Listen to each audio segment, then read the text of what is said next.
Boa tarde, pessoal. Hoje a nossa aula é sobre tecido epitelial e a gente vai começar falando um pouco sobre as características do tecido epitelial. Primeiramente, a gente vai falar das células justapostas, o que significa que tem tão pouca matriz extracelular entre uma célula e outra que elas acabam parecendo que estão colabadas, grudadas. É muito pouco material por fora das células. Então, células justapostas, pouca matriz extracelular, avascularizado. Esse tipo de tecido, ele adquire a nutrição e o oxigênio por meio da difusão pelo tecido conjuntivo, que é rico em vasos sanguíneos. Esse tecido epitelial também, ele tem uma alta taxa mitótica e ele vai ter funções aí de proteção, absorção e secreção. As células vão mudar conforme a localização e a função que elas precisam realizar. Por exemplo, um tecido com a função de proteção, ele vai precisar de muito mais camadas de células para conseguir adquirir essa função, enquanto um tecido que tem a função de absorção precisa ter uma camada só de células e principalmente células que sejam menores, né? Por exemplo, que vão ver mais para frente, células pavimentosas, que são achatadas, que facilita aí esse transporte para ocorrer a absorção. Bom, então, falando sobre os tipos de epitélio, nós vamos ter dois, que é o epitélio de revestimento, que ele vai recobrir as superfícies externas e internas do corpo, e o glandular, que vai produzir e secretar substâncias. O epitélio de revestimento, o nome dele vai variar conforme o número de camadas que esse epitélio vai ter e o formato das células que vai ter aí nessas camadas. Então, ele vai variar, por exemplo, pode ser simples pavimentoso, simples cúbico, estratificado pavimentoso.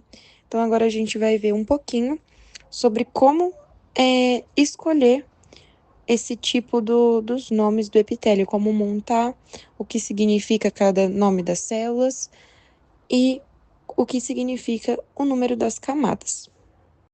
Começando então pelo epitélio de revestimento com células pavimentosas. Células pavimentosas são células achatadas, com núcleos achatados e um citoplasma escasso. Então, elas vão ser bem fininhas e compridas, e os núcleos vão seguir esse formato das células. Normalmente, células pavimentosas vão ser encontradas em vasos sanguíneos, em mucosas que têm alta taxa de absorção, por exemplo, sublingual. Por isso que remédios que são sublinguais fazem efeito mais rápido do que os remédios que a gente toma normalmente, por causa dessas células pavimentosas, que elas facilitam a absorção e acelera esse processo. Um outro tipo de epitélio de revestimento vai ser o epitélio de revestimento com células cúbicas. Então, ela vai ter esse formato quadrado mesmo, com um núcleo esférico localizado bem no centro da célula. Então, como a gente pode ver aqui no slide, tem uma camada só de células, então é o epitélio simples, cúbico, com várias células em formato de quadradinho, uma do lado da outra. O epitélio de revestimento cilíndrico ele é caracterizado por células com formato de coluna, que elas são mais altas que largas. E os núcleos, eles são alongados para acompanhar esse formato da célula. E ele vai estar em posições diferentes, mas geralmente na base da célula. Esse tipo de epitélio pode apresentar especializações na superfície apical, como as microvilosidades, para poder aumentar a área de absorção, ou cílios, que vai movimentar substâncias. Geralmente, essas células elas se intercalam com células caliciformes, que vão secretar muco. Como localização comum, tem o intestino delgado, o grosso, o estômago, a tuba uterina e os ductos excretores de algumas glândulas. E como funções principais, absorção, secreção, proteção e transporte. Quando a gente fala de epitélio simples, a gente está se referindo à quantidade de camadas de células. Então, o epitélio simples, ele significa que ele é composto apenas por uma única camada. E nisso, essa característica vai o tornar ideal para os locais onde a difusão, filtração, secreção ou absorção vão ser funções primordiais, pois a barreira é mínima. Então, a característica principal é uma única camada de células e todas as células vão estar em contato com a lâmina basal. Nisso, a gente tem os tipos de epitélio simples. A gente tem o epitélio simples pavimentoso, que as células vão ser muito achatadas e irregulares, os núcleos também achatados, e nisso vai ser ideal para difusão e filtração, por exemplo, os vasos sanguíneos e os alvéolos pulmonares. A gente tem o epitélio simples cúbico, que as células vão ser em formato de cubo, com núcleos esféricos e centralizados. Vai ser comum em locais de secreção e absorção, por exemplo, os tubos renais, ductos de glândulas, superfície de ovário. E também a gente tem o epitélio simples cilíndrico, que as células vão ser mais altas que largas e vai ser encontrado onde há intensa secreção e absorção, por exemplo, o revestimento do intestino e do estômago. O epitélio pseudoestratificado é um tipo de epitélio que, à primeira vista, parece ter múltiplas camadas de células, por isso pseudo, que significa falso. No entanto, quando a gente faz uma análise mais detalhada, vai revelar que todas as células, elas realmente estão em contato com a lâmina basal, mas nem todas alcançam a superfície livre. Isso acontece porque as células têm diferentes alturas e os núcleos estão localizados em diferentes níveis, e nisso vai dar a impressão de estratificação. Frequentemente possui cílios na superfície apical e células caliciformes. Elas geralmente são localizadas no sistema respiratório, que é conhecido como epitélio pseudoestratificado cilíndrico ciliado, com células caliciformes, nos ductos maiores de algumas glândulas, no epidídimo e no ducto diferente. E como funções principais é a proteção e limpeza, por exemplo, no sistema respiratório, através de um sistema mucociliar, a função também de secreção pelas células caliciformes e a absorção, como no epidídimo. O epitélio estratificado ele se destaca por possuir 2 ou mais camadas de células. A principal função dele vai ser a proteção, que essas múltiplas camadas vai oferecer uma barreira robusta contra o atrito, desidratação e invasões. As células da camada mais profunda, que é a mais próxima da lâmina basal, elas vão ser geralmente cúbicas ou colunares e elas vão ser responsáveis pela divisão celular, que vai repor as células que se perdem nas camadas mais superficiais. A classificação do epitélio estratificado ela é feita com base no formato das células da camada mais superficial. Nisso, aqui a gente traz primeiro o epitélio estratificado de transição, que ele é um epitélio que vai ter várias camadas de células, mas o que torna especial nele vai ser a capacidade de se adaptar às grandes variações de volume. Então, é pensar nele como uma sanfona biológica. Com isso, a aparência das células ela vai depender do estado do órgão. Quando ele está relaxado, as células mais superficiais são grandes, arredondadas e elas podem ser binucleares. E nisso elas vão formar uma barreira protetora eficaz e tem o formato de cúpula. As camadas intermediárias são poliédricas e as basais são cuboides. Quando ele está distendido, o órgão ele vai se esticar e essas células elas vão se achatar bastante. E nisso as camadas do epitélio se tornam menos numerosa e aí vai parecer mais fino. Então ele é encontrado nas vias urinárias, como a bexiga, ureter, pelve renal, cálice renal e a parte inicial da uretra.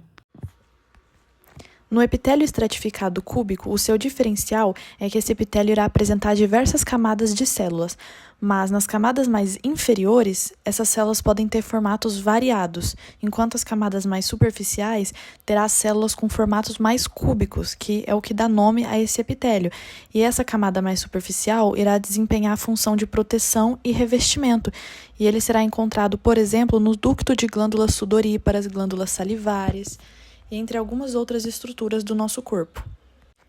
Já no epitélio estratificado pavimentoso, ele também irá possuir várias camadas, com as camadas mais inferiores tendo formatos diversos de células e as camadas mais superficiais tendo formatos de células mais achatadas, porém esse tipo de epitélio pode ser queratinizado ou não queratinizado.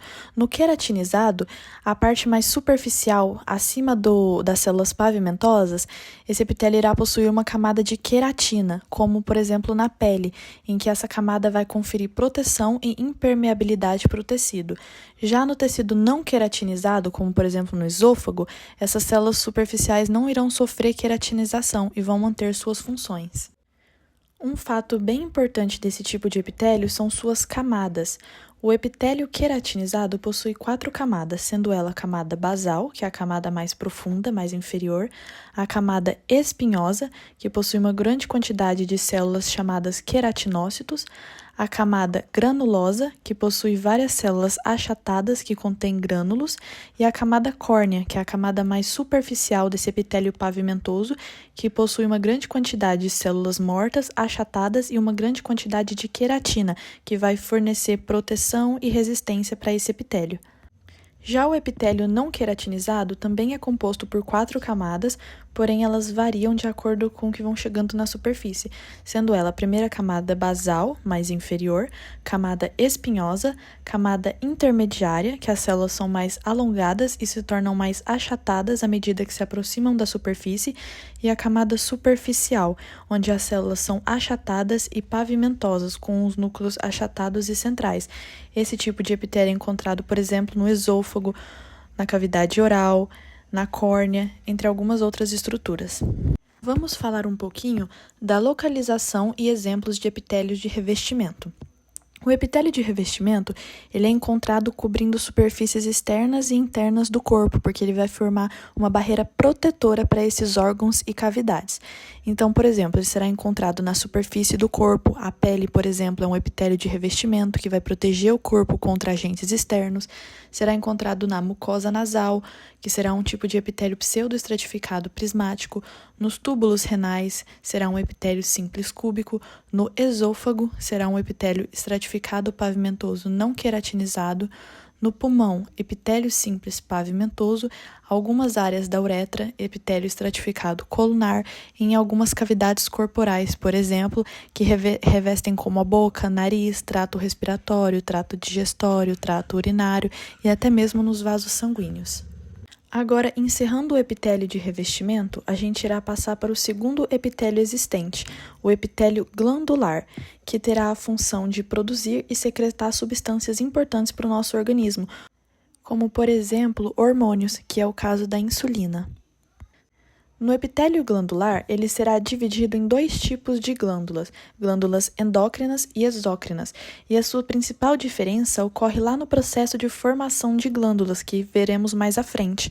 Uma glândula endócrina, ela irá cortar a sua conexão com o epitélio de origem, então ela não irá possuir um ducto de secreção, ela irá lançar a sua secreção diretamente na corrente sanguínea, então ela não terá um ducto de secreção, como por exemplo a hipófise.